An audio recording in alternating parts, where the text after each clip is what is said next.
सर्वच महापुरुषांना माझं तुर्वार अभिवादन। आज दक्षिण नागपूर येथे होत असलेल्या ओबीसी महायज्ञान मेळाव्याला मंचावर प्राध्यापक लक्ष्मणराव हाके, आमचे बळीराम तात्या खटके, बाळासाहेबजी सारप, बटुळे बाबा, संगीताताई ढवळे, प्रदीपजी बांगर, आमचा महेश आणि आमचे पुण्याहून आलेले सर सोबतचे सगळे असतील, आमचा अनुज असेल आणि खरं तर या गावातील या पंचक्रोशीतील भर पावसात सर्व आपले भिजत असताना सर्व आमच्यासाठी थांबलेल्या बंधू माता आणि भगिनींनो, बांधवांनो, गेल्या 2 वर्षापासून या राज्यामध्ये खरं तर बाळासाहेबांनी सांगितलं 7 वर्षापासूनचा लढा आहे त्यांचा, पण या 2 वर्षात त्यांनी लढ्याची पातळी सोडलेली आहे आणि त्या पातळी सोडल्याच्या नंतर ओबीसीच्या छोट्या मोठ्या जातीवर हल्ले करत असताना आणि ओबीसी मधून आरक्षण सुरुवातीला जे मागत होते, शिक्षण आणि नोकरीच्या आरक्षणाची मागणी असताना आंतरवाली सराटीच्या खरजुल्या कुत्र्याला समोर करून बारामतीचा करामती शरद पवार आणि जातीवादी तत्कालीन मुख्यमंत्री एकनाथ शिंदे यांनी त्याला समोर केल्याने ओबीसीचे राजकीय अस्तित्व संपवण्याचा घाट घातला। बांधवांनो, आपण त्यांच्या शिक्षण आणि नोकरीतल्या आरक्षणाला विरोध केला नाही, आपण त्याला पाठिंबा दिलो, परंतु ओबीसीचे जर राजकीय अस्तित्व संपत असेल आणि त्यांना जर ओबीसीतूनच आरक्षण हवं असेल तर आम्ही रक्ताच्या शेवटच्या थेंबापर्यंत आमचा विरोध राहील आणि लढत राहू।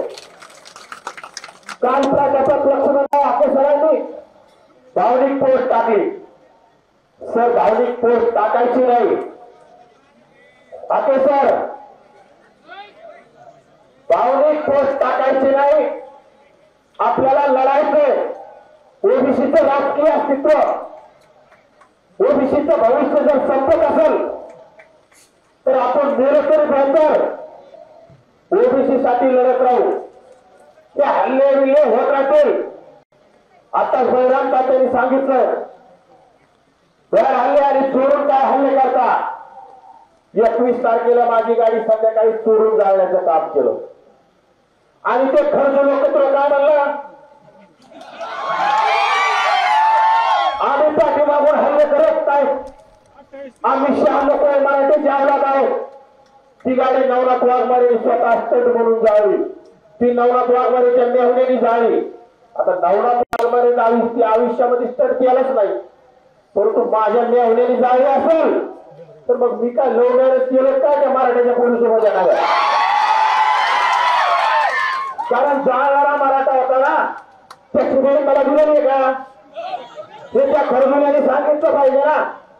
लाजा वाटल्या पाहिजे, याला काय बोलतोय तुम्ही, सर्रास हल्ले करता, आमच्या लोकांना मारता, त्यांची अक्षरशः निषेध करण्याऐवजी तुम्ही त्यांचा म्हणजे पुरस्कार दिल्यासारखा माझी गाडी जाळणाराचा त्या जरांगेच्या आसपास असणाऱ्या 50 लोकांनी त्या गाडी जाळणाराचा सत्कार केला। अरे एक गाडी जाळली म्हणून काय होतंय, त्या भिकारतोटासारखे आम्ही भिकारतोट नाही। अरे आम्ही शेतात राबणारे आणि कष्टाने पैसे कमवणारे आहोत आणि पुन्हा गाडी घेऊ, परंतु तुम्ही असे भ्याड हल्ले करत असाल तर बळीराम तात्यांनी सांगितलं, आमची गाडी तू फोडताल तर आता आमच्या गाडीवर जर एक दगड पडत असेल तर वडीगोत्रीतून या खरजुल्याला सुद्धा तिकडे जायचं पलीकडे, आणि वडीगोत्रीतून जायचं म्हणल्यावर एका दगडाचे 10 दगडा बाई पुढे पडतील। आज हरामखोराला हाके सरांची गाडी तिकडे फोडण्याचं काम केलं। परवडकरवर नावाच्या आपल्या ओबीसी साठी लढणारा आमच्या सोबत असणारा तरुणांना जीव घ्यायला हल्ला केला। त्या तरुणांच्या हॉस्पिटलमध्ये जीवन मरणाच्या यातना तो भोगतोय। आणि हे राज्य सरकार शेतासारखं ते आरोपींना आणखी सुद्धा पकडत नाही. माझी गाडी चालवायला 1 तासात जामीन मिळते. आम्हाला तर असं वाटायला सरकारवरच आता मला शंका यायला लागली आणि राज्याच्या मुख्यमंत्र्यावर शंका यायला लागली. कारण जर आम्ही ओबीसीची भाषा बोलत असेल आणि लोकशाहीची भाषा बोलत असेल आणि जर संविधानाची भाषा बोलत असेल तर या राज्य सरकारला हुकुमशाही आणायची की काय? जरांगेने काही करायचं, जरांगेच्या झोंडशाहीने गाड्या गाळायच्या, गाड्या फोडायच्या, लोकांना मारहाण करायची. त्यांचे लोक जर सुटत असतील, त्यांनी बीड झालं, अनेक लोकांवर हल्ले केले. आंतरवाली सराटीमध्ये 100 पेक्षा जास्त पोलीस कर्मचारी अधिकारी जप्ती केले. त्याच्यामध्ये यासाठी लागलेले सुद्धा यासाठी घोटाळ्याचं काम या राज्याच्या मुख्यमंत्र्यांनी आणि या राज्य सरकारने केलंय. पण तुम्ही किती दिवस त्याचा लाभ करणार आम्हाला स्पष्ट सांगा मुख्यमंत्री साहेब. आणि जरांगेला जावं केलंय म्हणून, कारण की जर तो राज्य सरकारचा जावई असेल तर मग आम्हाला बघावं लागेल तुमच्या जावयाकडे सुद्धा. आम्ही मरायचं ठरवलं, आम्ही घाबरणार नाही, कारण की आम्ही ठरवलेलं. अरे तुम्ही किती धमक्या द्या, तो भिक्कार जोड काय म्हणतो. मी बोललो आमच्या घरापर्यंत जर तुम्ही गाड्या जाळत असतील तर आम्हाला सुद्धा कर्जुल्या कुत्र्याचं घर माहिती. आम्ही जाऊ शकतो ना, आमच्याकडे माणसं आहेत. आमचा ओबीसी ज्यावेळेस जागा होईल ना त्याच्या घरावर जाऊ शकतो. बाकी सरांच्या घरापर्यंत जात असतील, माझे घर माहिती आहे म्हणजे मला. पण जर आमच्या घरापर्यंत तुम्ही जाऊ शकत असतील तर आमचे सुद्धा ओबीसीचे तरुण तुमचं घर शोधायला काय वेळ लावतील का? आणि तुम्ही जर धमक्या देत असतील आणि जर राज्य सरकार त्याला पाठीशी घालत असेल तर नक्कीच या दोघांची सांगड आहे आणि राज्य सरकारच याला मोठं करण्याचं काम करतोय की काय अशी शंका आम्हाला यायला लागली. पवन करेर नावाच्या तरुणाला जीव घेणं हल्ला झाला, त्यामधल्या तर आरोपीवर 307 सारखा गुन्हा दाखल झालेला असताना सुद्धा ते आरोपी अद्याप अटक नाही. तुम्ही संतोष देशमुखांप्रमाणे त्या पवन करवरला मारहाण केली, पाणी मागितलं तर त्याच्या तोंडावर लघुशंका करण्याचं काम केलं. मग संतोष देशमुख करता करता तो वाचला, परंतु संतोष देशमुखाच्या प्रकरणात त्या राज्यातील सर्वच मराठा नेते असतील, कर्जुला पुत्र असेल, शरद पवार असेल, रोहित पवार असेल, गेवराईचे आमदार असेल किंवा आष्टीचा जबे असेल, बोलत होते. आज पवन करवरवर जीव घेणा हल्ला झालाय. बीड मध्ये मारवाडी समाजाच्या तरुणावर ढाका का काहीतरी नाव आहे, यश ढाकाला जीव मारलंय आणि त्यांनी मारलंय मराठा समाजाच्या तरुणाने त्याला एसटी ऑफिसच्या शेजारी मारलंय. बघ आता हे पुढे गेले बांधगुळा का बोलत नाही, आष्टीचा जबे का बोलत नाही, ते चंदनचोर का बोलत नाही, ते खरजुले पुत्र का बोलत नाही. पण ज्या टायमाला संतोष देशमुखांची हत्या होती तुम्ही आकाचा आका रुक आले लागले आणि त्या मुंबईचे पायी येऊन ठाण मारून बसले होते त्या बीडला. सुपारी बाजबाई येऊन बसल्या होत्या, सुपारी घेतली त्यांनी आणि धनुभाऊचं मंत्रीपद घालवण्यासाठी पूर्ण ताकद लावली. बस आता त्या बाई कुठे लपून बसल्यात आम्हाला काय कळत नाही, कारण की आता काय आमच्याकडून काय सुपारी भेटू शकत नाही, आम्ही गरीब माणसं आहोत, आम्ही काही पैसा देऊ शकत नाहीत ना. त्या फक्त मंत्र्याची राजीनामा घेण्याची सुपारी घेण्याचं काम करतात. त्यांनी आता बीड येऊन बोललं पाहिजे, पवन करवर प्रकरणात बोललं पाहिजे, त्या ढाका प्रकरणात बोललं पाहिजे. म्हणजे तुम्ही जाणीवपूर्वक टार्गेट करण्याचं काम केलं. या राज्यातील सर्वच आमदारांनी जरांगेचं आंदोलन उभं करण्यासाठी 25-25, 50-50 लाख रुपये दिले आणि ते आज जरांगेला खुलेआम पाठिंबा देण्याचं काम करतायत. माझे ओबीसीच्या आमदारांना आणि ओबीसीच्या मंत्र्यांना कळकळीची विनंती आहे. आणि आम्ही रक्त बघतोय, आमच्यावर कधी जीव घेणं हल्ला होऊ शकतोय. आज हाकेसरांची गाडी फोडली, आज पुन्हा काही होऊ शकतं. फक्त 2 जण नाटक केली, मला माहिती त्यांची जामीन होणार आहे. किती जरी जमले पण जामीन होणार आहे, कारण की राज्य सरकार शेंडा आहे. राज्य सरकारने हे लोक डोक्यावर घेतले आणि ओबीसींना संपवण्याचा राज्य सरकारने छुड्या उचलला। या राज्याचे मुख्यमंत्री म्हणतात ओबीसी आमचा डीएनए, ओबीसीच्या मी बाजूने बोलतोय म्हणून मला टार्गेट केलं जातंय। परंतु मुख्यमंत्री साहेब ओबीसीचं आरक्षण संपत असताना, ओबीसीच्या बाजू बोलणाऱ्या लोकांवर हल्ले होत असताना, ओबीसीचं आरक्षण वाचवण्यासाठी रात्रदिवस फिरत असणाऱ्या लोकांवर हल्ले होत असताना तुम्ही करताय काय? मुख्यमंत्री साहेब तुम्हाला जो जीआर काढता येत नव्हता तो झुंडशाहीच्या दबावाला बळी पडून तो जीआर काढलाय। आम्ही सुद्धा ठरवलं झुंडशाही आता निर्माण करायची। तुम्ही मुंबईला आल्यावर जर जीआर रद्द करत असाल तर आम्ही सुद्धा लवकरच मुंबईला येऊ। आम्ही राज्यभर जनजागृती करण्याचं काम करू। आता ओबीसी जागा झालाय, ओबीसीला माहित आहे की ओबीसीचं आरक्षण संपलं ना, आपल्याला ह्या यांच्या दारात जाऊन गुलामी केल्याशिवाय आणि मुद्रा केल्याशिवाय आपल्याला पर्याय राहणार नाही।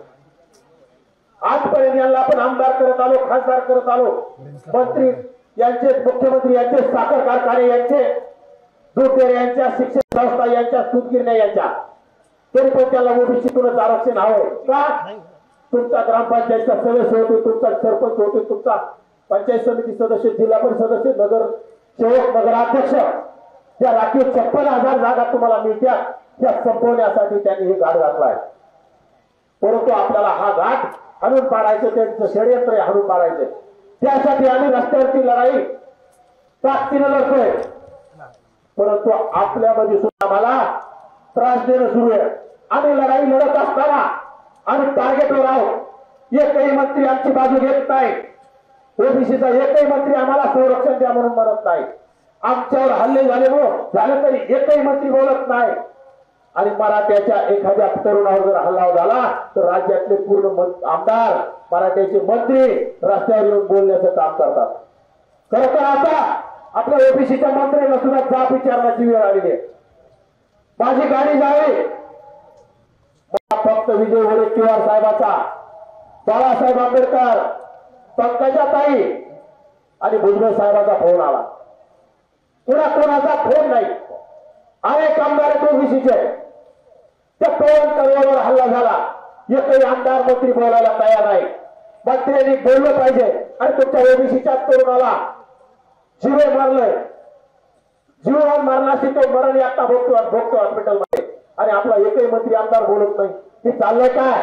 पण तुम्हाला सत्ता आणि खुर्ची मिळाली म्हणजे तुम्ही समाजवादावर सोडून देऊन चालणार नाही। माझी सर्व ओबीसीच्या मंत्र्यांना आणि आमदाराला कळकळीची विनंती, मराठ्यांनी त्यांना जातीचं कळत असेल तर तुम्ही सुद्धा ओबीसी आहात हे दाखवून द्या। तुम्ही सुद्धा बोललं पाहिजे, नाहीतर तुम्ही बोलणार नाही तर येणाऱ्या काळात ओबीसी तुम्हाला सुद्धा घराचा रस्ता दाखवल्याशिवाय स्वस्त बसणार नाही। त्यामुळे येणाऱ्या काळात ओबीसीचा आमदार आपल्या बाजूने जो बोलल त्याला आपण येणाऱ्या काळात मदत करायची। जो मंत्री आपल्या बाजूने बोलल त्याचा आपण विचार करायचा। आणि ज्या मराठा आमदाराने ओबीसी आरक्षणाला विरोध केला आणि जरांगेला मुंबईमध्ये जाऊन तिथं पाठिंबा देण्याचं काम केलं, त्या सर्वांना येणाऱ्या काळात घरातला रस्ता दाखवण्याचं काम करायचं। त्यासाठी आपल्याला आता शपथ घ्यायची। जातीवादी आमदारांना पण घरी पाठवणार आहोत की नाही? सर्वांनी हात करून सांगायचे, जातीवादी आमदारांना आपण घरी पाठवणार आहोत की नाही? हीच तुमच्याकडून अपेक्षा आहे। आणि आम्ही लढत राहू। आम्ही लढलं पाहिजे का थांबलं पाहिजे तुम्ही आता सांगायचं। तुमचा पाठिंबा असाल तर आम्ही कुणाच्या बापाला घाबरत नाही, रक्ताच्या शेवटच्या थेंबापर्यंत लढत राहू। फक्त तुम्ही आमच्या पाठीशी असाल तर आम्ही लढू। प्राध्यापक लक्ष्मण आके जरी भावनिक पोस्ट टाकली असेल, ते जरी म्हणले मला सोडायचं तर आम्ही त्याला त्या ओबीसी चळवळीतून बाहेर पडू देणार नाही। आणखी खूप काही लढायचंय, आणखी खूप काही जिंकायचंय। जे आपलं हिसकावून घेतलंय ते आपल्याला परत मिळवायचंय आणि जातीवाद्यांना धडकी भरवायची। ज्या जातीवादी आमदारांनी विरोध केला त्यांना घरी पाठवायचंय। यशे देव आपण 3 दाखवून दिलेले आहे, राजेश टोपे, बच्चू कडू आणि गेवराईचा लक्ष्मण पवार। त्याप्रमाणे या सर्व जातीवादी आमदारांना घरवायचा पाठ घरी पाठवण्यासाठी आम्ही अहोरात्र फिरू, अहोरात्र रस्त्यावर उतरू। त्यासाठी आपण सोबत राहा अशी आपणास कळकळीची विनंती करतो आणि माझं भाषण थांबवतो। धन्यवाद, धन्यवाद। जय हिंद, जय भारत, जय ओबीसी, जय भगवान, जय गोपीनाथ।